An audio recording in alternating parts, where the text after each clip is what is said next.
Glória a Deus. Irmãos, Deus me deu uma palavra abençoada. E eu quero abençoar a sua vida através dessa palavra. Nessa palavra você vai entender como nosso Deus é detalhista. Como nosso Deus, Ele pensa nas coisas, nos seus mínimos detalhes. Às vezes, irmãos, a gente pensa que Deus faz as coisas assim de qualquer jeito, de qualquer forma, de forma muito aleatória. Mas entenda, Deus é detalhista. Diga comigo, Deus é detalhista. Deus gosta de detalhes, irmãos. A Bíblia compara Deus como um arquiteto. A Bíblia compara a Deus como um construtor. A Bíblia compara a Deus como criador. Diz, né? Na verdade, a Bíblia afirma, e Deus, Ele é um criador. E quando a pessoa cria alguma coisa, constrói alguma coisa, ou arquiteta alguma coisa, ela precisa pensar nos seus mínimos detalhes. Sim ou não? Porque são os detalhes que fazem a diferença. São os detalhes que revelam as maiores grandezas da parte de Deus nas nossas vidas. E lendo a palavra, eu nunca preguei essa mensagem, né? Minha família que anda comigo aí, principalmente minha esposa, né? Às vezes eu falo para minha esposa, né? Acho que você está cansada de me ouvir. Ela diz que não. Graças a Deus por isso, né? Porque anda comigo para cima e para baixo, e às vezes tem gente que fala assim, não se pode pregar a mesma mensagem, porque senão é comida requentada. Eu sou do parecer de que a palavra de Deus nunca pode ser comparada à comida requentada. E outra, a informação que você dá para um povo, outro povo não recebeu. Então você não pode às vezes pregar talvez a mesma mensagem, domingo eu prego essa, domingo que vem eu prego a mesma mensagem. Aí já não vai surtir tanto efeito. Mas a gente precisa entender, irmãos, que a palavra de Deus, ela é um alimento diário para a nossa vida. Todas as vezes que você vai para a Bíblia, irmãos, Deus tem sempre algo novo a dizer. Deus tem sempre algo novo a falar. E eu orando a Deus, porque acredite, eu nunca prego sem antes orar e pedir direção de Deus para uma palavra. E eu falei, Senhor, na próxima ceia, eu tinha até falado com o Renato, falei, você pregou na ceia passada, esta ceia sou eu que vou ministrar. Numa outra ceia a gente traz algum amigo, algum irmão para estar ministrando também. Mas nesta ceia Deus colocou no meu coração de eu estar ministrando a palavra. E eu fui a Deus, fui à Bíblia e fui orar e pedi a Deus uma direção para que Deus nos direcionasse. E Deus me direcionou a um texto. O grande problema, ou a grande maravilha, né, se é que eu posso dizer, foi que quando Deus me direcionou a esse texto, Ele me levou também ao início, ao princípio de todas as coisas, e me ajudou a fazer uma conexão, uma junção. Talvez você já tenha ouvido outro pastor, outro pregador, pregar uma mensagem relacionada ou parecida com essa que eu vou ministrar hoje, mas acredite, eu particularmente nunca ouvi. E ó que eu tenho um tempo de caminhada por aí, né? Então eu nunca ouvi. Então para mim é uma mensagem inédita, porque Deus falou comigo, e eu lendo a Bíblia, eu chorei, eu senti a presença de Deus, eu muito me alegrei em saber o quanto Deus, Ele é detalhista. Antes de ministrar, eu já quero declarar algo na tua vida. Deus, irmãos, Ele está entrando nos mínimos detalhes da sua vida. E acredite, aquele desejo que você pensa, será que Deus vai conceder? Deus vai conceder o desejo do seu coração. Aleluia. Pastor Ronaldo Borges estava contando que a sua esposa, antes de ser esposa dele, estava na igreja. Para você ver como é que Deus é detalhista. Olha que coisa simples, irmãos. E ele disse assim que ela sentiu vontade de comer uma bala de banana.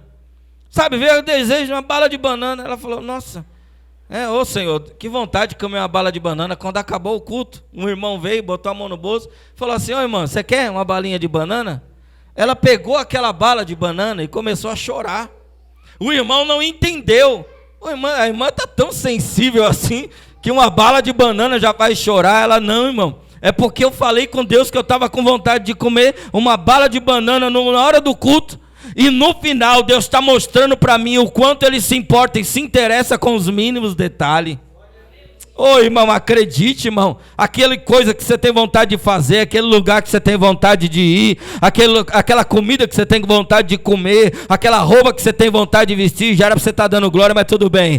Tudo aquilo, aquela casa que você tem vontade de morar, aquele carro que você tem vontade de dirigir, acredite, irmãos, pode ser, e eu afirmo, é o próprio Deus já colocando o desejo no seu coração, para que você se posicione em direção a isso, porque Ele é poderoso para realizar. Ele é poderoso para realizar. Lembra também que depois do culto, a gente já estava deitado para dormir e a sogra falou assim: ai, como eu queria comer uma pizza. Lembra? Lembro. Mas a gente não tem dinheiro, então vamos dormir. Quando a gente fechou a porta, chegou o irmão Robelê e a Adriana com a pizza. Foi verdade. Aí minha sogra falou até em mistério. Pai do Senhor, varão, falei amém. Falou, varão, trouxe uma benção aqui para você, vem pegar. Na pizzaria, Deus mandou comprar uma pizza para mim. Quando eu cheguei lá, irmão, minha mãe falou até em mistério. Aí não enrola a língua não, senão a senhora não aguenta comer aí a pizza. Eu lembrei agora disso aí. Foi maravilhoso. Ou seja, Deus é detalhista. Deus é especialista, irmãos. Ali é um arquiteto, um decorador dos seus mínimos detalhes. Amém?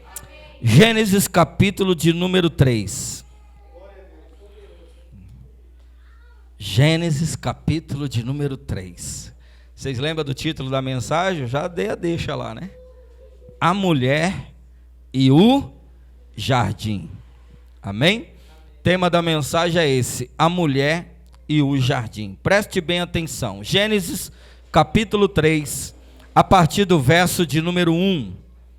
Primeiro livro da Bíblia, o livro do Gênesis, capítulo de número 3, a partir do verso 1, verso de número 1. Os que encontraram, digam amém. Ora, a serpente era mais astuta de todos os animais do campo que o Senhor Deus tinha feito. E esta disse à mulher: é assim que Deus disse: não comereis de toda a árvore do jardim? Disse a mulher à serpente: do fruto das árvores do jardim comeremos, mas do fruto da árvore que está no meio do jardim, disse Deus: não comereis dele, nem nele tocareis, para que não morrais. Então a serpente disse à mulher: certamente não morrereis, porque Deus sabe que no dia em que dele comerdes se abrirão os vossos olhos, e sereis como Deus, sabendo o bem e o mal. E viu a mulher que aquela árvore era boa para se comer, agradável aos olhos, e árvore desejável para dar entendimento. Tomou do seu fruto e comeu, e deu também ao seu marido, e ele comeu com ela. Então foram abertos os olhos de ambos, e conheceram que estavam nus, e coseram folhas de figueira, e fizeram para si aventais. E ouviram a voz do Senhor Deus, que passeava no jardim pela viração do dia, e esconderam-se Adão e sua mulher da presença do Senhor Deus entre as árvores do jardim. E chamou o Senhor Deus a Adão e disse: onde estás? E ele disse: ouvi a tua voz soar no jardim e temi, porque estava nu e escondi-me. E Deus disse: quem te mostrou que estavas nu? Comeste tu da árvore que te ordenei que não comesse? Então disse Adão: a mulher que me deste por companheira, ela me deu da árvore e eu comi. E você diz amém. Amém?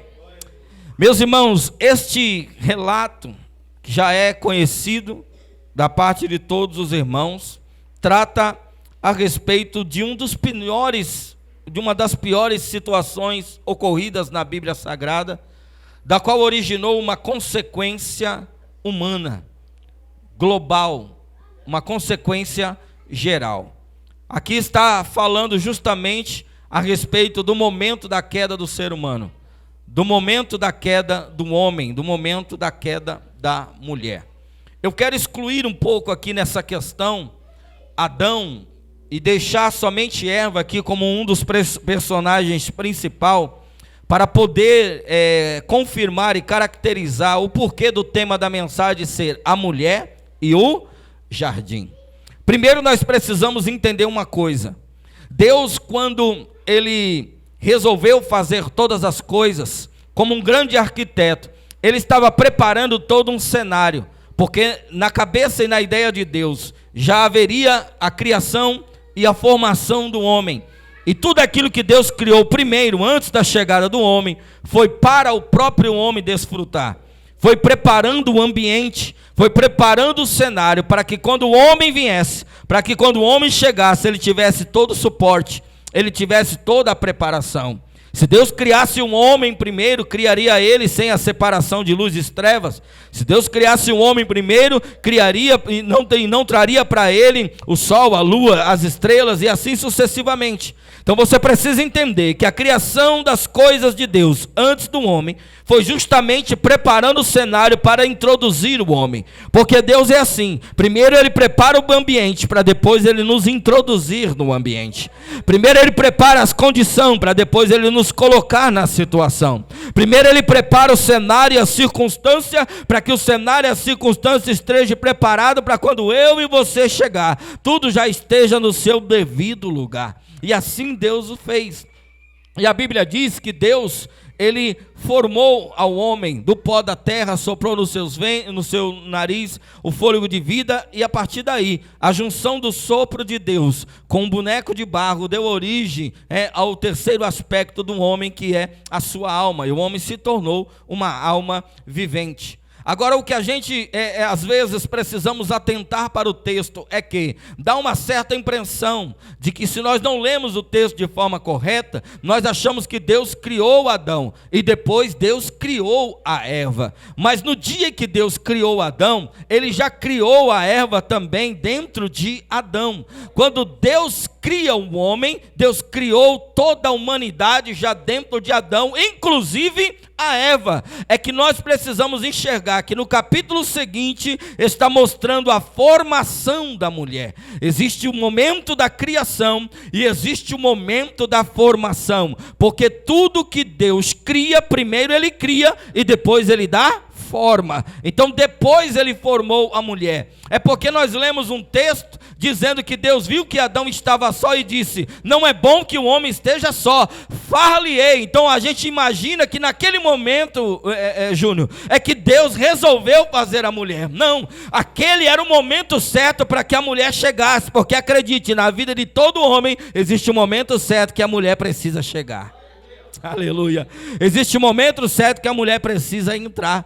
Então é uma poesia, como se uma poesia, Deus é um poeta, então é como se o texto estivesse revelando em forma de poesia o momento agora de que Deus ia trazer formação para colocar esta opositora idônea diante de Adão, para que ela pudesse estar o auxiliando, o ajudando, para que ela pudesse ser para ele um suporte, para que ele desse continuidade a tudo aquilo que Deus preparou como um cenário para que ele pudesse habitar. E assim o fez.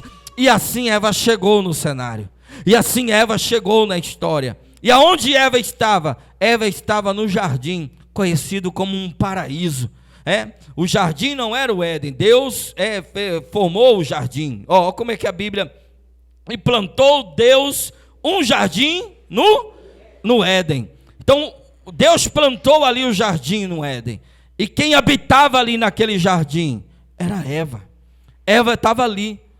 Eva estava compartilhando da bênção. Eva estava compartilhando do desfrute. Eva estava compartilhando de tudo que era bom, de tudo que era favorável. Por mais que Deus fez o homem para que ele pudesse lavrar a terra, quando o homem é introduzido dentro do jardim, ele não precisou lavrar, ele só precisava colher, porque Deus havia proporcionado tudo para ele. Então observe, essa mulher estava vivendo numa situação e numa condição totalmente tranquila, favorável, totalmente sujeita ali a ela. Ela tinha tudo que ela precisava, ela tinha tudo que ela queria. E a Bíblia nos diz, irmãos, que era comum na viração do dia, porque o dia para nós começa quando amanhece. Mas a princípio, quando Deus criou as coisas, o dia não começa quando amanhece. O dia para os judeus até mesmo é conhecido como está no Gênesis. Ele é na viração do dia, no entardecer, 6 horas da tarde, já está acabando o dia e já está iniciando outro. Para nós o dia inicia na meia-noite, para os judeus inicia às 18 horas do mesmo dia. E assim era também na viração do dia, no final do dia, já quase para virar de um dia para o outro, Deus, ele se manifestava. E o grande problema a grande verdade é que Deus, irmãos, se comunicava com o homem no Espírito. Deus não se comunicava com o homem aparecendo de uma forma visível. Eles não ouviam a voz de Deus de forma audível no coração. Era no Espírito que ele tinha conexão. Era no Espírito que ele tem contato com o homem, assim como Deus trouxe isso de volta nos dias de hoje. É por isso que a Bíblia diz que os verdadeiros adoradores adorarão o Pai em Espírito e em verdade, porque vocês lembram no seminário nós falamos isso, o Espírito do homem foi feito para 2 propósitos: primeiro, conter a Deus, e segundo, se comunicar com Deus. Então o Espírito é o meio pelo qual Deus se comunica com o homem, e era dessa forma no princípio. Deus se comunicava no espírito de Adão, Deus se comunicava no espírito de Eva, e ali eles recebiam a orientação, a informação, podemos dizer assim, a conversa, o bate-papo. Então Eva tinha o costume de desfrutar da fala de Deus, da comunhão de Deus, de estar sempre com Deus. Olha que coisa linda, olha que coisa maravilhosa, olha que coisa, irmãos, é incomparável, todos os dias desfrutar desta comunhão com Deus, de falar com Deus, de se relacionar com Ele. Mas a Bíblia nos diz que um determinado dia, de repente, aparece um personagem na história, um personagem na qual ela já costumava ver, mas não costumava ouvir. Surge uma serpente falando. Ela que estava acostumada a ouvir a voz de Adão, ela que estava acostumada a ouvir a voz das suas filhas, ela que estava acostumada a ouvir a voz de Deus, de repente agora aparece um ser animal falando em voz humana. Aquilo era algo incomum. E nós precisamos tomar cuidado, porque às vezes nós estamos vivendo uma vida comum e estamos acomodados. Uma vida comum, que eu digo, uma vida comum com Deus, porque com Deus não tem como ter uma vida comum, né? Mas uma vida comum em intimidade, em relacionamento com Deus. Algo agora incomum, ao contrário daquilo que ela estava vivendo, começa a acontecer. Ela está ali admirando uma árvore, e na árvore aparece um personagem, uma cobra, uma serpente, que na verdade não era ela em si, estava possuída por um espírito maligno, estava possuída pelo próprio diabo. E através da boca do diabo, ele começa a conversar agora com Eva. Porque o diabo, ele é assim. Todas as vezes que nós estamos desfrutando de algo bom da parte de Deus, ele vem com a sua voz maligna para tentar nos tirar do propósito que Deus estabeleceu. E ele aparece para falar com aquela mulher. E ele começa a perguntar e fazer perguntas. Olha, é assim que Deus disse. Vocês não podem comer, vocês não podem isso. E eu não vou entrar no cerne da questão aqui, que eu já expliquei isso uma vez, até mesmo para os irmãos. Mas a Bíblia nos mostra, irmãos, que algo incomum começa a acontecer. Na verdade não era a voz da serpente, era a voz do próprio Satanás. E aqui vai a pergunta: se você está no jardim de Deus, se você está desfrutando daquilo que vem da parte de Deus, se você é filho de Deus, se você tem comunhão com Deus, por que às vezes nós estamos dando ouvido a vozes estranhas? Por que às vezes nós vamos deixar que a voz do inimigo venha soar mais forte do que a voz de Deus? Mas por que muitas das vezes a voz do inimigo parece surtir mais efeito do que a voz de Deus? Sabe por quê? Porque o homem, irmãos, ele vive amedrontado. O homem hoje anda numa situação, o ser humano hoje anda numa situação que, se você fala uma informação boa, ele fica na expectativa. Mas se você fala uma informação ruim, isso já paralisa ele, isso já amedronta ele, isso já impossibilita ele. É um dispositivo que o inimigo tem usado muito. Mas a Bíblia nos diz que Deus não deu a nós um espírito de covardia e de temor, mas Deus nos deu um espírito de ousadia, para que a gente possa viver debaixo da autoridade de Deus. Aleluia. Que tipo de voz nós estamos dando ouvido? Ei, irmão, cuidado com as vozes estranhas que têm soado ao teu ouvido. Cuidado com a voz de certas amizades. Cuidado com a voz de certos parentes. Cuidado com a voz de certos amigos, entre aspas. Cuidado com a voz de pessoas que não conhecem o contexto da história. Porque tem gente que não leu, Renato, uma frase da tua vida e quer fazer um livro da tua história.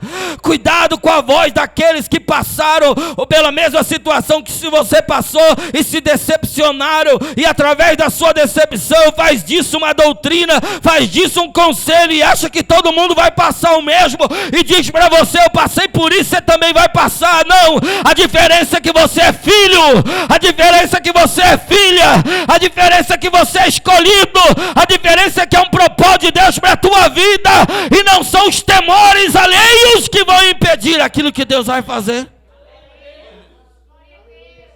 Sabe qual é o perigo? A gente começa a passar um problema no relacionamento, aí a gente vai se relacionar com pessoas que talvez tiveram uma decepção, pessoas que foram mal amadas, pessoas que passaram por um processo difícil. Você vai se aconselhar com essa pessoa, ela diz: larga, deixa, abandona, não presta, não serve. Mas a pessoa está falando com base na sua experiência. Então nós precisamos tomar cuidado, porque a informação do inimigo aqui foi justamente para confundir e para tirar a Eva do propósito de Deus. A mulher estava no jardim, lugar que qualquer um de nós aqui gostaria de estar. Às vezes, irmãos, quando você está no jardim, quando você está no desfrute, quando você está no momento bom da sua vida, escute isso, irmão. Cuidado, porque esse é o momento que o diabo vai vir para querer atrapalhar. Observe Davi. Enquanto Davi estava na guerra, ele estava na presença de Deus, ele estava clamando a Deus, ele estava pedindo direção. O dia que ele resolveu mandar o exército para a guerra e ficar em casa no palácio, desfrutando e descansando, foi quando ele observou Batseba e caiu com ela. Irmãos, nós não nos tornamos alvo quando nós estamos na intensidade da guerra e da batalha. Nós nos tornamos alvo fácil quando nós entramos na zona de conforto. Quando nós pegamos a bênção que Deus nos abençoou e passamos a entrar numa zona de conforto e querer usufruir e aproveitar daquela bênção. Pastor, mas nós não temos que usufruir e aproveitar da bênção de Deus? Tem sim, irmãos, mas é aquele ditado: é uma mão na bênção e outra mão na espada, é um olho na bênção e outro olho na guerra. Nós não podemos parar de vigiar um só instante, porque é nesse instante que o diabo vem. É nesse instante que o diabo vem para estragar, para atrapalhar tudo aquilo que Deus está fazendo na minha e na sua vida. Lá estava Eva. E agora veja só, o diabo, irmãos, com a sua inteligência, porque ele é um ser inteligente. Você imagine um ser que viveu todos esses anos acompanhando toda a ciência, toda a sabedoria, toda a tecnologia. Você imagine o conhecimento que esse ser tem. E ele usou justamente um animal mais astuto que tinha para poder ir conversar com Eva. A Bíblia diz que das alimarias do campo, a serpente era o animal mais astuto. Porque o diabo não vai usar qualquer coisa. Ele sabe como atingir a mim e a você. Ele tem poder, mas ele é covarde. Ele só vai na nossa fraqueza.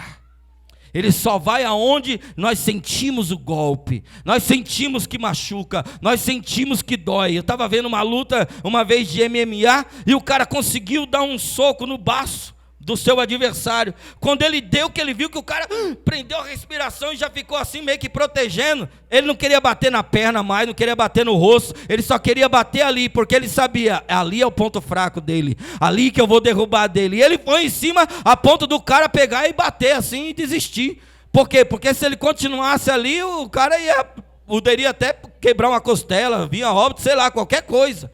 Assim é o adversário, ele é mais poderoso do que nós, irmãos, mas ele é covarde, ele só age na nossa fraqueza. Ele só age na nossa limitação. Ele só age quando ele percebe que atingiu o golpe, que nós sentimos o golpe, que nós falhamos em alguma área. É nesse momento que ele vem. E ele vem sempre para trazer uma informação errada com o objetivo de confundir a nossa cabeça. Vai entendendo a mensagem? Ele vem para querer confundir. Ele vem para trazer uma informação parecida com a informação que Deus deu.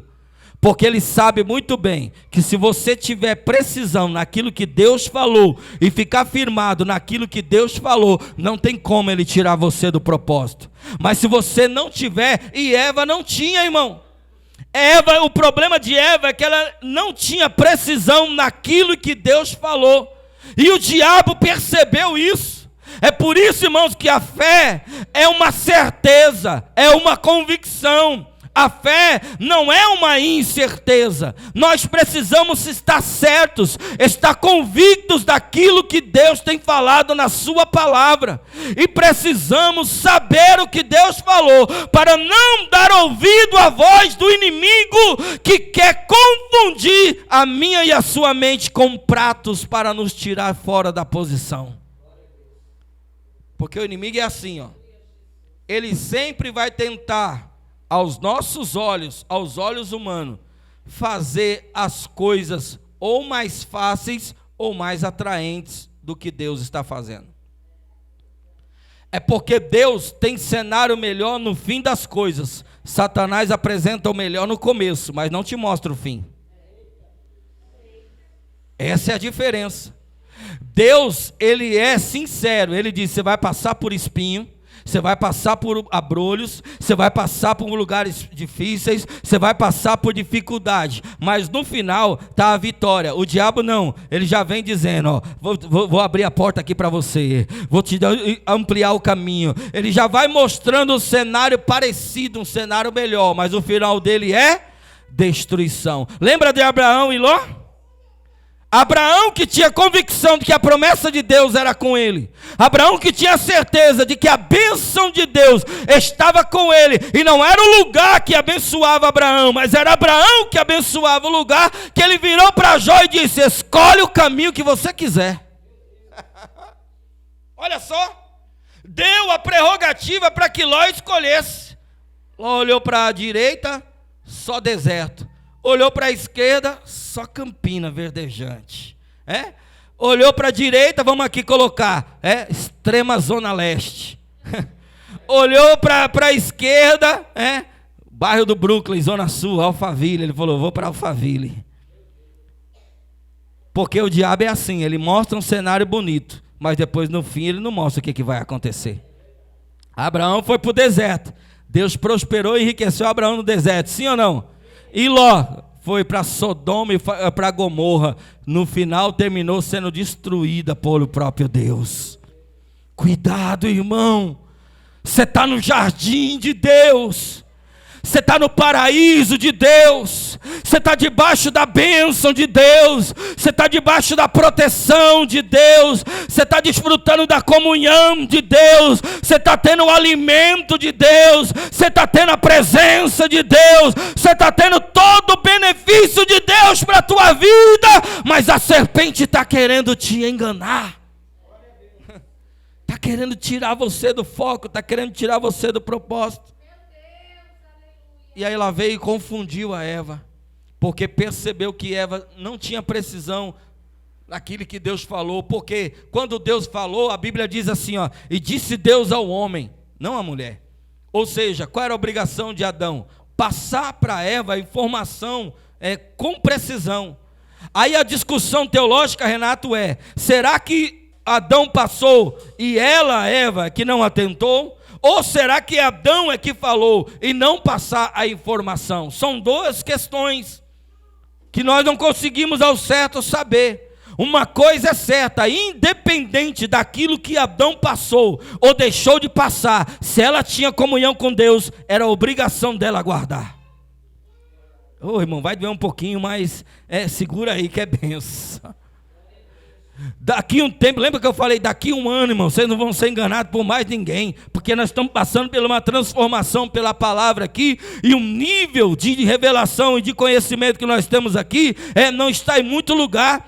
O Renato não foi exagerado, quando ele falou, toda a vida que você passou aprendendo alguma coisa na escola dominical, só um livro desses que nós estamos recomendando você ler, já é o suficiente para você ter superado tudo isso, e é verdade mesmo, irmão. E é verdade, porque o Deus vai antecipar na minha e na tua vida aquilo que você levaria 10 anos para saber, 10 anos para conhecer, 10 anos para entender. Deus vai reduzir, porque é o tempo dele de preparo para eu e você entrar no propósito e na vontade dele. Então, irmãos, daqui um ano não tem esse negócio não, porque a minha responsabilidade é te ensinar. A nossa responsabilidade é te passar a informação. O que você vai fazer com a informação é problema seu. A responsabilidade é sua. Porque não adianta, né, terciarizar. É uma herança adâmica. É terciarizar as coisas, culpar alguém sempre e deixar a nossa responsabilidade de lado. Olha aqui, quando Deus chegou para Adão e para dizer, Adão, o que você fez? Ele diz, a mulher que você me deu. Mas Eva, o que você fez? A serpente que o Senhor criou. É como se estivesse dizendo, a culpa é sua, se eu não tivesse dado a mulher, não tinha acontecido isso. A mulher, a culpa é sua, Deus, se eu não tivesse criado a serpente, também não tinha acontecido isso. É mais ou menos assim. A gente quer terciarizar. É a igreja que eu congrego. Não é culpa é do pastor. Não é culpa dos irmãos. Não é culpa é do som. Não é culpa do ambiente. Não, a culpa é sua. Enquanto nós não aprendemos a assumir os nossos compromissos e as nossas responsabilidades, vamos terciarizando, mas a consequência vai vir. Em outras palavras, Deus diz para Adão, não quero nem saber se foi a mulher que eu te dei, maldita é a terra por tua causa. Com dores comerás, e com o suor do teu rosto comerás o teu pão. Eva, não quero nem saber, você está dizendo que a culpa foi da serpente. Com dores terás parto. E o teu desejo será para o teu marido, e ele terá domínio sobre você. A serpente diz, não quero nem saber se é um animal, racional ou irracional, que é irracional. Você vai rastejar sobre o teu ventre, e todos os dias da tua vida você vai comer pó. Teve consequência para todo mundo, porque nós dá desculpa hoje, mas diante de Deus não tem desculpa. A gente dá desculpa para o pastor, a gente dá desculpa para a esposa, a gente dá desculpa para o esposo, a gente dá desculpa para o patrão, a gente dá desculpa para as autoridades, mas diante de Deus não tem desculpa, meu irmão, porque Deus conhece a intenção do coração do homem, Deus conhece todas as coisas, e diante de Deus não adianta nós querer terciarizar, a responsabilidade precisa ser assumida de cada um de nós precisa assumir. Porque eu aprendi uma coisa, o que sustenta a ovelha é pasto. Se não tem pasto, eu não vou morrer, eu vou atrás de pasto, para me alimentar.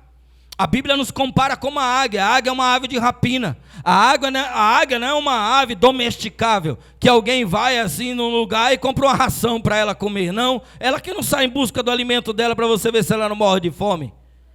A mesma coisa sou eu e você, meu irmão. A gente não tem que ficar esperando na boquinha, não. A gente tem que sair em busca da nossa vida espiritual. A gente tem que sair em busca do nosso alimento. A gente tem que sair em busca, porque Deus já nos concedeu todas as coisas. Mas é como eu disse no culto passado, existem coisas que Deus vai trazer às nossas mãos, mas existem coisas que Deus quer que nós tomamos posse, porque Ele já entregou, mas nós precisamos lutar, precisamos guerrear, precisamos batalhar, precisamos permanecer naquilo que Deus estabeleceu. O que acontece com a mulher por causa disso? Deus precisa expulsar ela do jardim. Deus precisou tirar a mulher do jardim. Deus tirou, irmão. Porque acredite, quando a gente não valoriza muito uma coisa, Deus tira.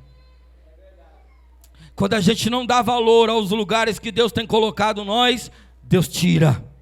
Quando nós não damos valor às oportunidades que Deus está nos dando, Deus tira. Agora sabe qual é o detalhe? Todo mundo pensa que o fato de Deus, Marcelo, expulsar Eva do jardim era punição, era maldade da parte de Deus. Não era. Deus expulsou Eva do jardim, não por punição, mas por proteção. Aleluia. Guarde isso que eu vou te falar. Existem alguns lugares que Deus vai expulsar você de lá, mas não é para te punir, é para te proteger.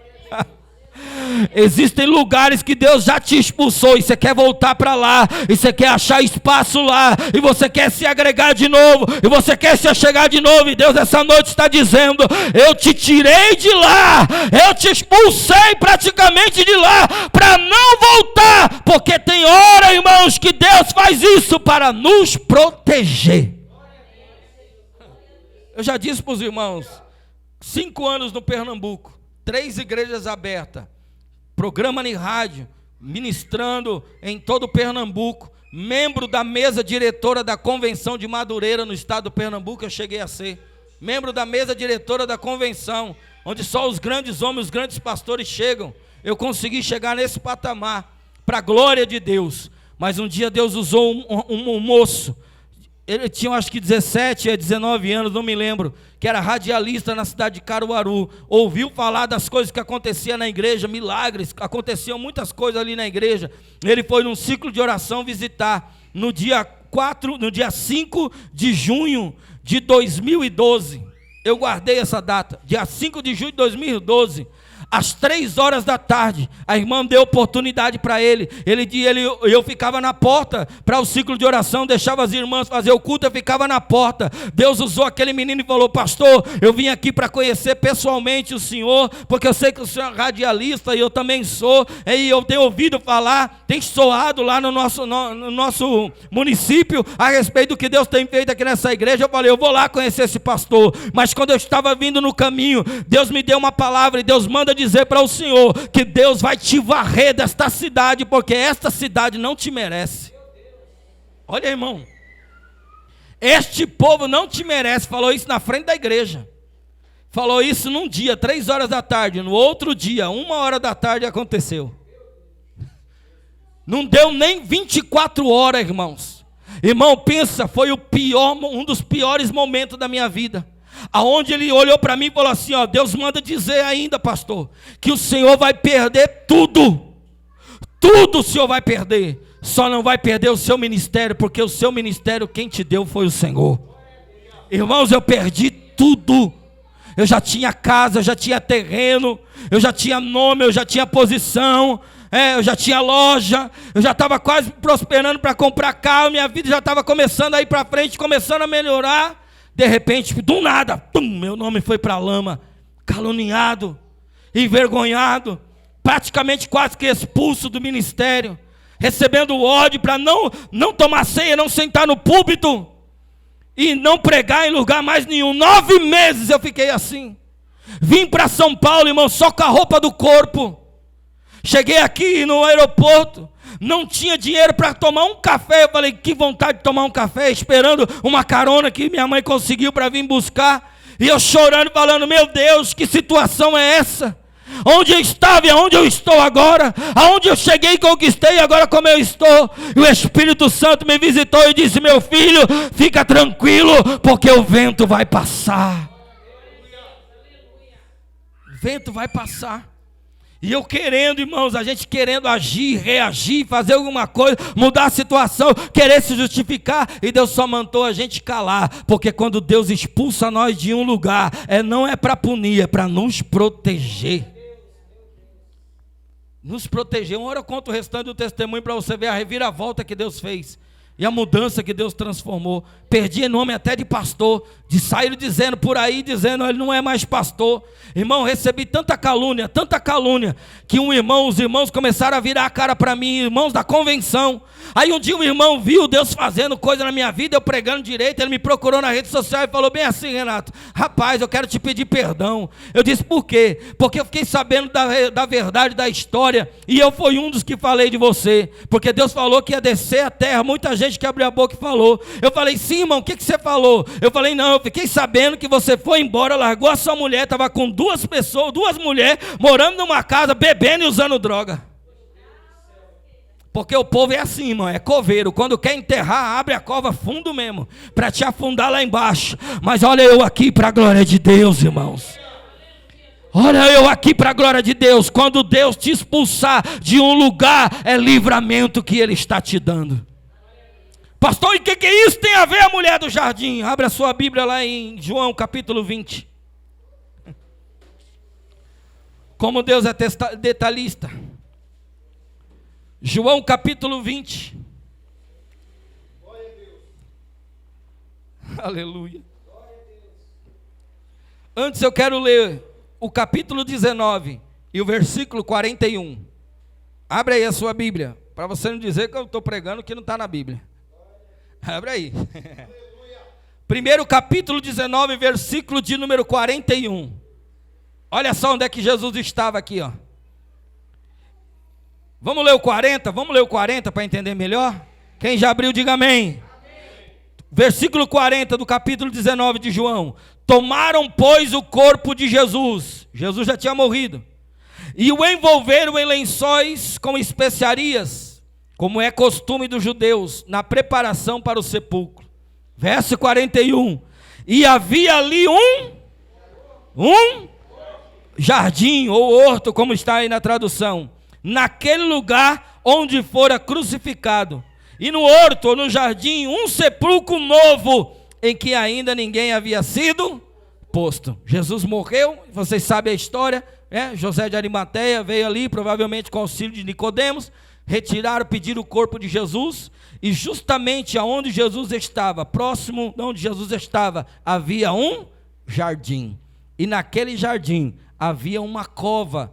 Não era um sepulcro como é no hoje, era um buraco em uma cova, e um sepulcro novo, e ali resolveram depositar o corpo de Jesus. Jesus foi enterrado, foi colocado ali naquele lugar. Agora vai para o versículo de número 11 do capítulo 20.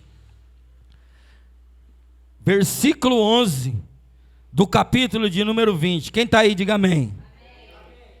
Que diz assim: e Maria. Pastor, não entendi nada, você vai entender agora. E Maria estava, olha a mulher chorando aí. Você pensa que quando Eva saiu do jardim, ela saiu sorrindo?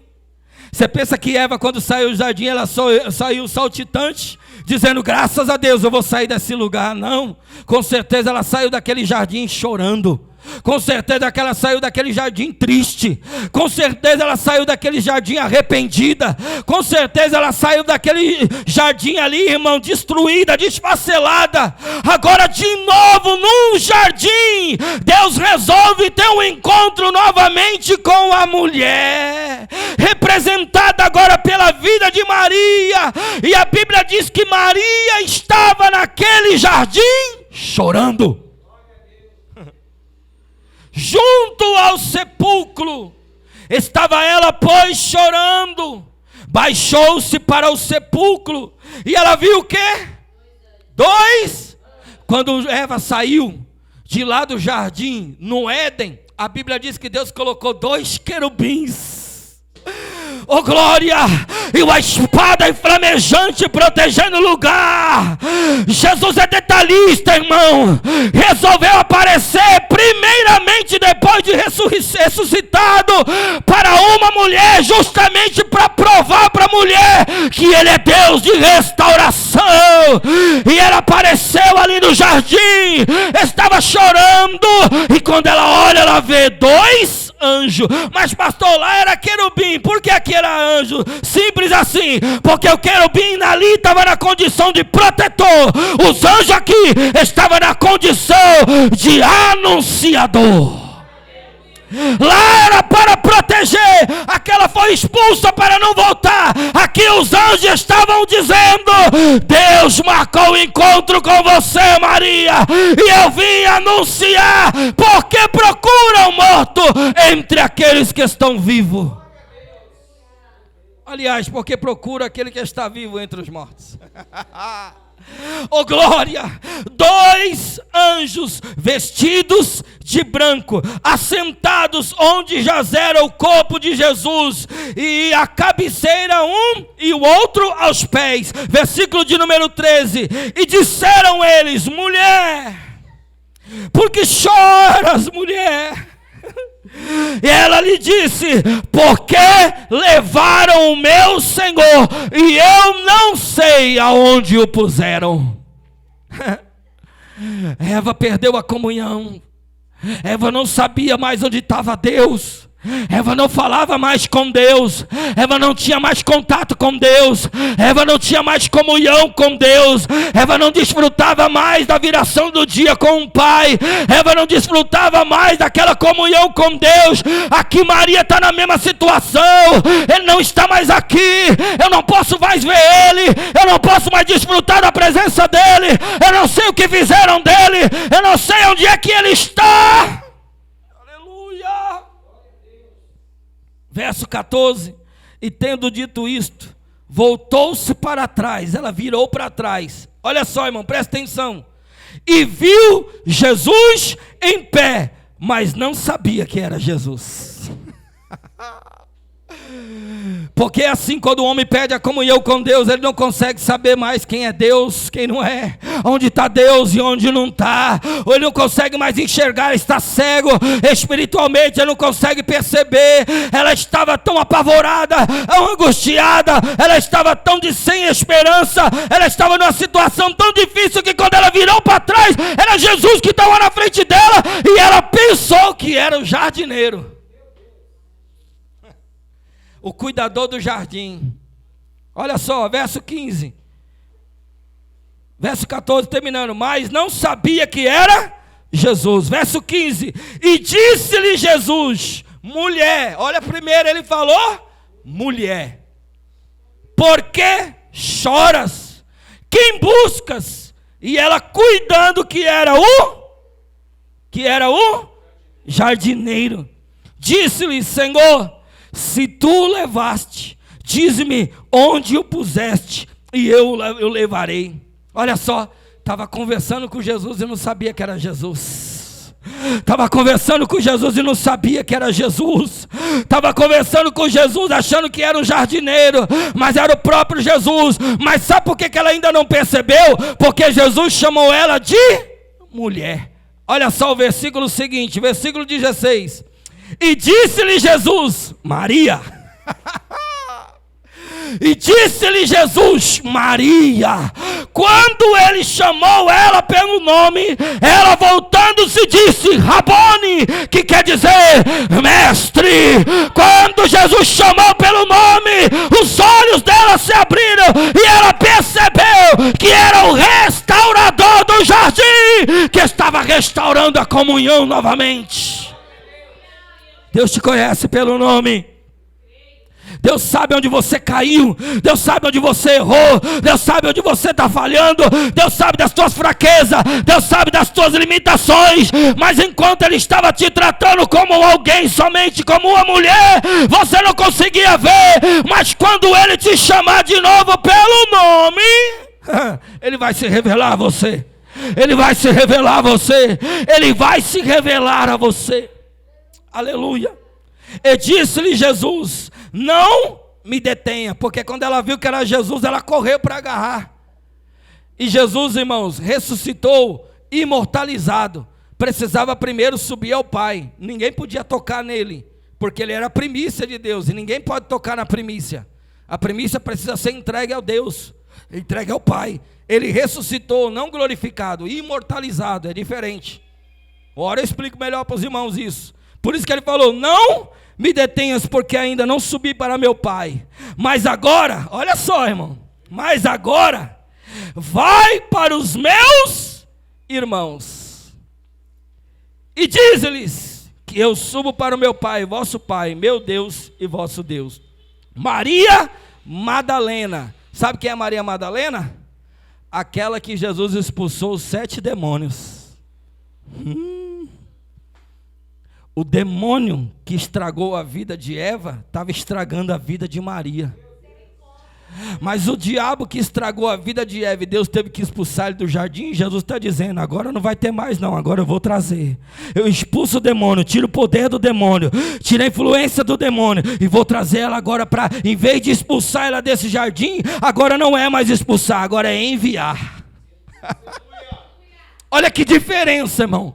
Lá no jardim, no Éden, ela foi expulsa. Aqui no jardim, ela foi enviada. Vai, diz aos irmãos, do mesma coisa que você fez para o homem, come da fruta que é bom, agora você vai levar outra informação para o homem, você vai restaurar a comunhão, agora você não vai ser mais símbolo de perdição, agora você não vai ser mais símbolo de pecado, símbolo de influência, símbolo de maldade, não, agora você vai chegar para o homem e vai dar a informação, aquele que estava morto, ressuscitou. Sabe o que Jesus fez questão de fazer aqui? A restauração do Éden, a restauração da comunhão, a restauração da mulher. Irmão, Deus é detalhista. Você não acha que isso é coincidência não, irmão? Isso é Jesuscidência. Jesus fez questão de, quando ressuscitar, aparecer primeiro para uma mulher. E tudo que aconteceu de ruim lá, Deus reverteu a situação aqui, ó, na vida desta mulher. Poderia ser qualquer uma outra, mas era Maria Madalena, a que era oprimida por 7 demônios, por 7 espíritos malignos. Jesus agora restaura, envia essa mulher, e é ela que vai levar a informação para os homens, para os discípulos, dizendo, Jesus ressuscitou. O jardim e a mulher e o jardim. No primeiro jardim, a perdição. No segundo jardim, a restauração.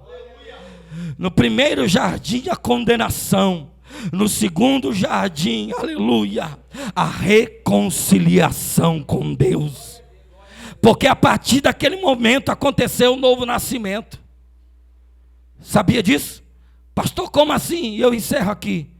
A Bíblia diz que depois que Jesus subiu ao Pai e ele retornou de volta, ele foi lá onde estavam os discípulos, passou por entre as portas que estavam fechadas, olhou para eles, falou algumas palavras, mas disse para eles assim, ó, recebei o Espírito Santo, e soprou sobre eles o Espírito Santo. E da mesma forma que lá no Éden, quando Deus criou o homem, soprou nas suas narinas e o homem foi feito alma vivente, e o pecado fez que o homem morresse primeiramente no espírito, você lembra disso? Deus agora estava ressuscitando o espírito deles e trazendo neles um novo nascimento no espírito. Aleluia, fica de pé, irmãos. Aleluia. Não dá para ir mais. Não dá para ir mais. Oh glória. Aleluia. Deus, sabe o que Deus está fazendo aqui também nessa ceia? A ceia é prova do que Deus fez, irmãos. A ceia é sinal de comunhão. A ceia é sinal de restauração. A ceia é sinal, irmão, de tudo aquilo que Deus fez por nós. Da sua vida, da sua morte e da sua ressurreição e a testificação da sua vinda. Nós precisamos entender, Deus já restaurou o jardim dentro de nós, e muito em breve isso vai se tornar literal, muito em breve isso vai se tornar literal, por quê? Porque o jardim está guardado para mim, para você voltar a desfrutar literalmente dele. Lá na Nova Jerusalém, a árvore da vida está lá, aguardando eu e você, aguardando todos aqueles que foram redimidos e que foram restaurados como essa mulher. Amém, meus irmãos?